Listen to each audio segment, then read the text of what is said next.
जिन लोगों के पूजा मंदिर में ये 3 मूर्तियां रखी जाती हैं तो वह मेरी ये बात कान खोल के सुन ले, कहीं आपकी ये एक छोटी सी गलती आपकी बर्बादी का कारण ना बन जाए। श्री शिवाय नमस्तुभ्यम महाराज। कई भक्तों का सवाल रहता है कि गुरुजी हम मेहनत तो पूरी कर रहे हैं, पूजा भी कर रहे हैं, दान भी कर रहे हैं, फिर भी घर में शांति नहीं रहती, घर की तरक्की रुकने लगी है, धन आता तो है लेकिन घर में टिकता ही नहीं है, परिवार में छोटी छोटी बातों पर लड़ाई झगड़े होने लगते हैं। तो महाराज इसका एक कारण आपके पूजा घर में रखी कुछ गलत वस्तुएं भी हो सकती है ना, क्योंकि शास्त्रों में स्पष्ट बताया गया है कि पूजा घर केवल एक कमरा या कोना नहीं होता है, बल्कि ये घर की ऊर्जा का केंद्र होता है।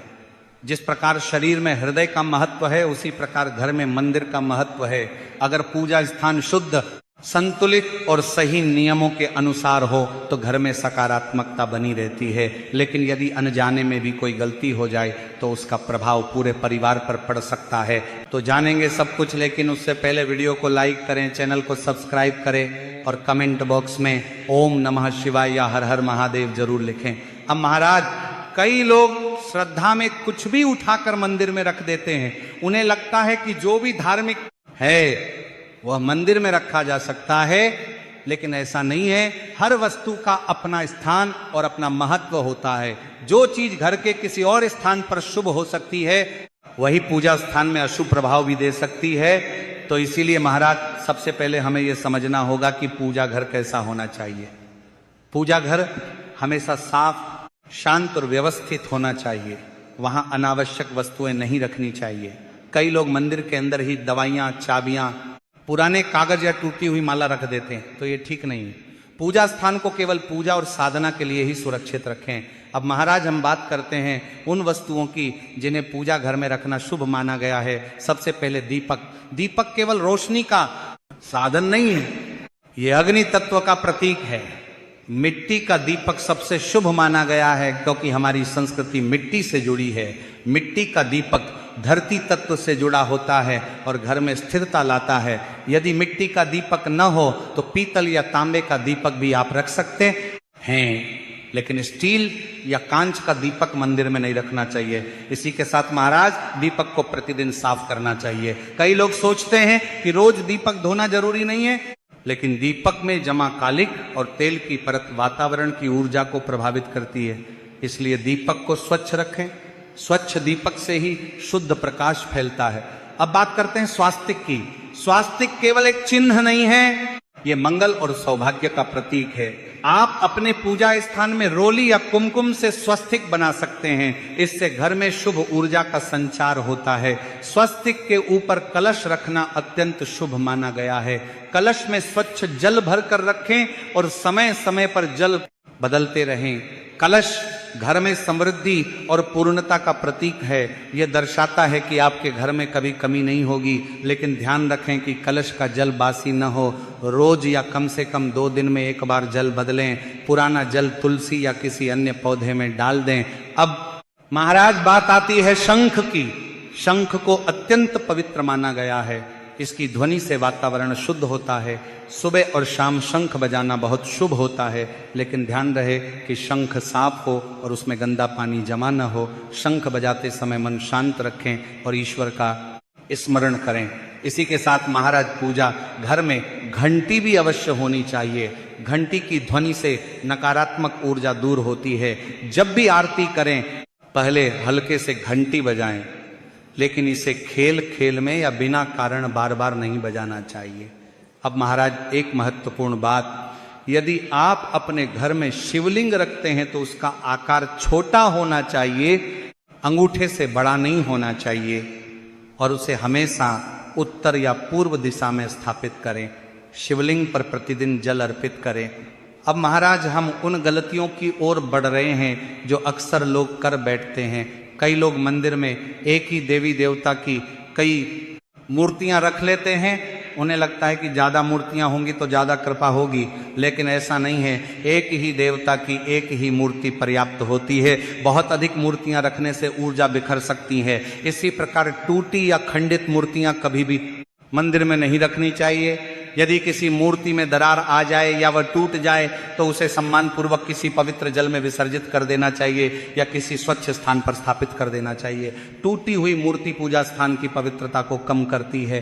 कई लोग पुराने सूखे फूल, मोरझाई माला या बासी प्रसाद मंदिर में पड़े रहने देते हैं। ये भी ठीक नहीं है। पूजा में हमेशा ताजगी होनी चाहिए। सूखे फूलों को समय पर हटा दें और उन्हें मिट्टी में दबा दें। अब महाराज, एक और बड़ी गलती जो कई लोग करते हैं वो है पूर्वजों की तस्वीर मंदिर में रखना। पूर्वजों का सम्मान अवश्य करें, लेकिन उनका स्थान मंदिर के भीतर नहीं होना चाहिए। उनकी तस्वीर घर की दक्षिण दिशा की दीवार पर लगाएं, मंदिर से अलग, क्योंकि देवताओं और पितरों का स्थान अलग अलग माना गया है।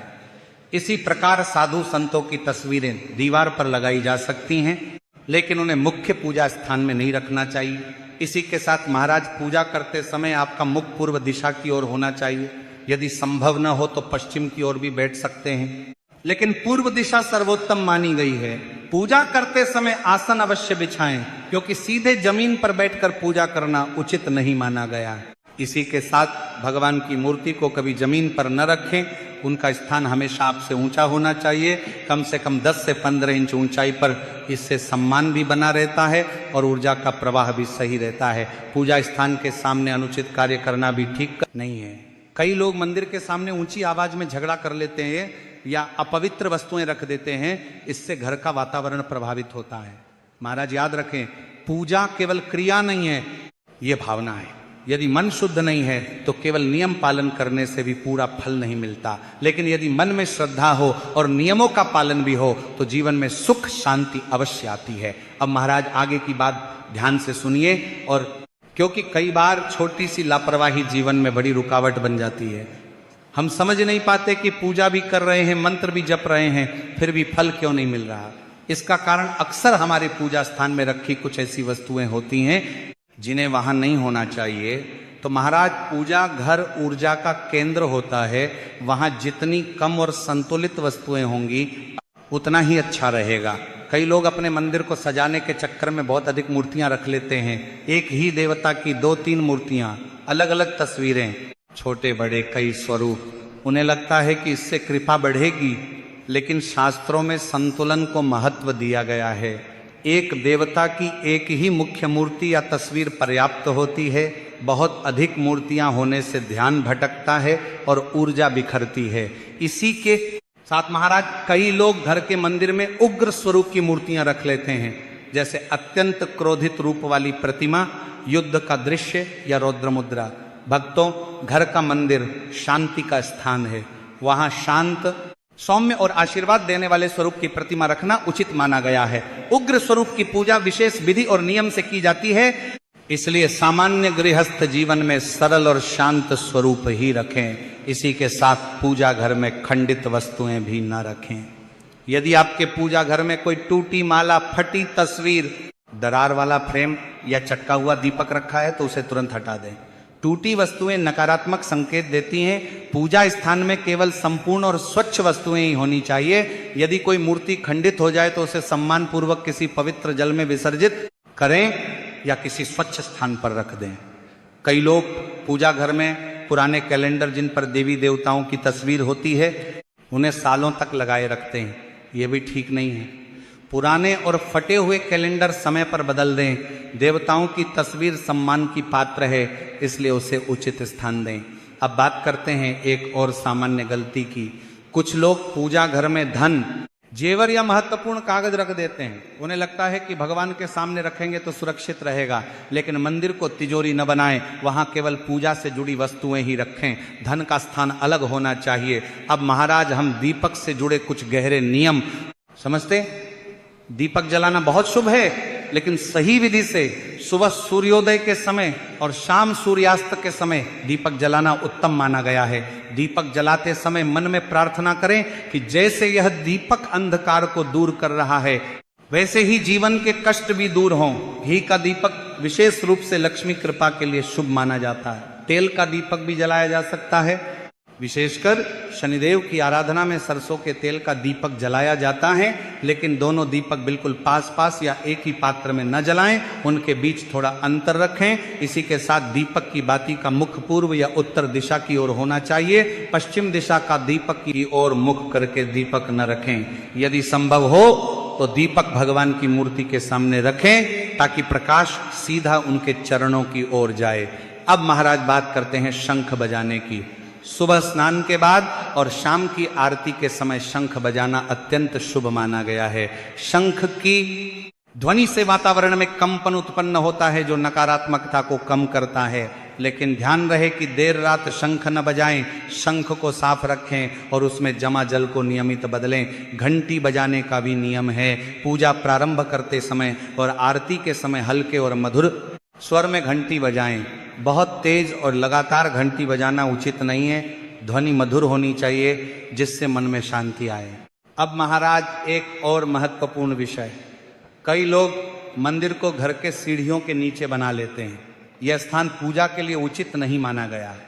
सीढ़ियों के नीचे से लगातार आना जाना होता है जिससे ऊर्जा स्थिर नहीं रहती है। इसीलिए पूजा स्थान शांत और पवित्र स्थान पर ही होना चाहिए।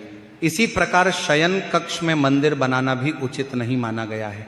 यदि स्थान की कमी के कारण बनाना ही पड़े तो रात में पर्दा लगाकर ढक दें, इससे मर्यादा बनी रहती है। पूजा करते समय वस्त्र भी महत्व रखते हैं। बहुत गहरे या काले रंग के कपड़े पहनकर पूजा करने से बचें। हल्के, स्वच्छ और सरल वस्त्र पहने, इससे मन भी शांत रहता है। महाराज अब एक और प्रश्न जो अक्सर पूछा जाता है कि मंदिर में कितनी मूर्तियां रखनी चाहिए। सामान्य गृहस्थ के लिए कम से कम और सीमित मूर्तियां ही उत्तम हैं। एक मुख्य आराध्य देवता और साथ में यदि चाहे तो छोटे स्वरूप में अन्य देवताओं की एक एक तस्वीर रख सकते हैं, लेकिन भीड़ न करें। मंदिर संग्रहालय नहीं है, वह साधना का स्थान है। इसी के साथ कभी भी मंदिर में जूते, चप्पल, झाड़ू या सफाई का सामान न रखें। कई बार लोग सफाई करते करते झाड़ू वहीं टिका देते हैं, ये ठीक नहीं है। मंदिर की मर्यादा का ध्यान रखें। अब महाराज हम उन प्रश्नों को और गहराई से जानेंगे जिनके कारण कई बार पूजा का पूरा फल नहीं मिल पाता। कई लोग सच्चे मन से भक्ति करते हैं लेकिन फिर भी जीवन में रुकावटें बनी रहती हैं। इसका कारण केवल भाग्य नहीं बल्कि पूजा की कुछ अनदेखी गलतियां भी हो सकती हैं। तो महाराज सबसे पहले यह जानना जरूरी है कि पूजा केवल बाहरी क्रिया नहीं है, ये अंदर की भावना से जुड़ी होती है। यदि मन में क्रोध, ईर्ष्या, अहंकार या छल हो और हम बाहर से केवल दीपक जलाकर, घंटी बजाकर पूजा पूरी समझ लें तो उसका पूर्ण फल नहीं मिलता है। अब महाराज हम बात करते हैं उन विशेष मूर्तियों की जिन्हें पूजा मंदिर में रखने से पहले सावधानी रखनी चाहिए। कई लोग घर में अत्यंत बड़े आकार का शिवलिंग स्थापित कर लेते हैं, लेकिन घर में बहुत बड़ा शिवलिंग रखना उचित नहीं माना गया है। गृहस्थ जीवन के लिए छोटा और साधारण शिवलिंग ही पर्याप्त है। बड़ा शिवलिंग विशेष नियमों और नित्य अभिषेक की मांग करता है। यदि नियमित नियम न निभाए जाएं तो दोष लग सकता है। इसी प्रकार कुछ लोग घर के मंदिर में एक से अधिक शिवलिंग, एक से अधिक शंख या एक से अधिक शालिग्राम जी रख लेते हैं।